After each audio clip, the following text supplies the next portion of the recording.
Welcome to True Crime Chronicles, where we uncover the stories that leave us questioning justice, fate, and humanity itself.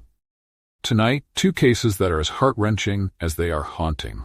One man fights for his freedom after decades behind bars, while a mother battles the unknown in the search for her missing children. Let's begin with Crosley Green. In 1989, a young man named Crosley Green was arrested for the murder of Chip Flynn, a crime that would define his life. But was Crosley Green guilty, or was he a victim of injustice? Chip Flynn's ex-girlfriend, Kim Halleck, pointed to Crosley as the gunman.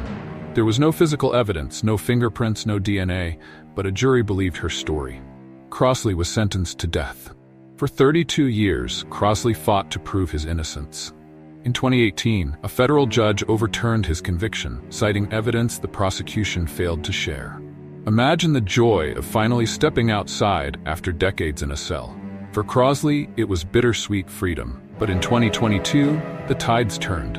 A panel of judges reinstated his conviction, and the Supreme Court refused to hear his case. In April 2023, Crosley returned to prison, his hope crushed again.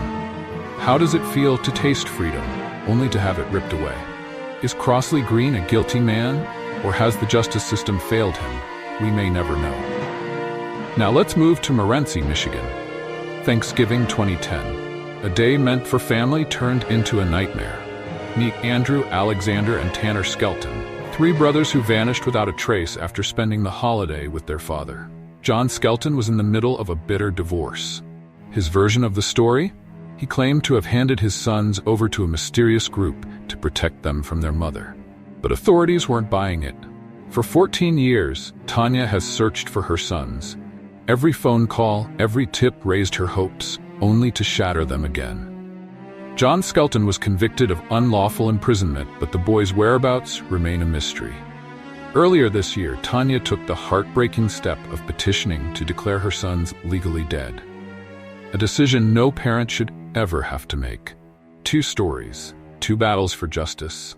For Crosley Green, freedom hangs by a thread. For Tanya Zuvers, the search for answers seems endless. Both cases remind us that in true crime, the victims aren't always who we expect. Justice isn't always what it seems.